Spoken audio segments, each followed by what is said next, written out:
C'est une réunion dictée par le dernier développement de la situation sécuritaire et humanitaire dans l'est du pays. Réunis autour du chef de l'État et commandant suprême des FARDC, tous les membres du Conseil supérieur de la défense, notamment les membres du gouvernement et les responsables des différents services de défense et de sécurité, ont fait le point de la situation au front marquée par des attaques des forces armées rwandaises envers les populations civiles. Face aux forces coalisées autour de l'armée rwandaise, les FARDC ont défendu avec patriotisme et courage l'intégrité territoriale jusqu'au sacrifice suprême.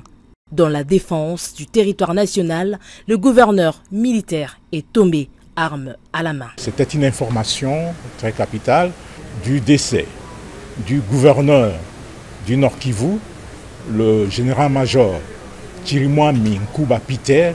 Il a été blessé, on l'a évacué et tout a été fait pour qu'il arrive à Kinshasa et que l'on chemine pour des soins appropriés à l'extérieur du pays. Mais malheureusement, il a succombé de ses blessures. Le message que je voudrais adresser aux militaires des forces armées et à tous les défenseurs de la République, et particulièrement aux vaillants combattants Wazalendo VDP, est celui-ci.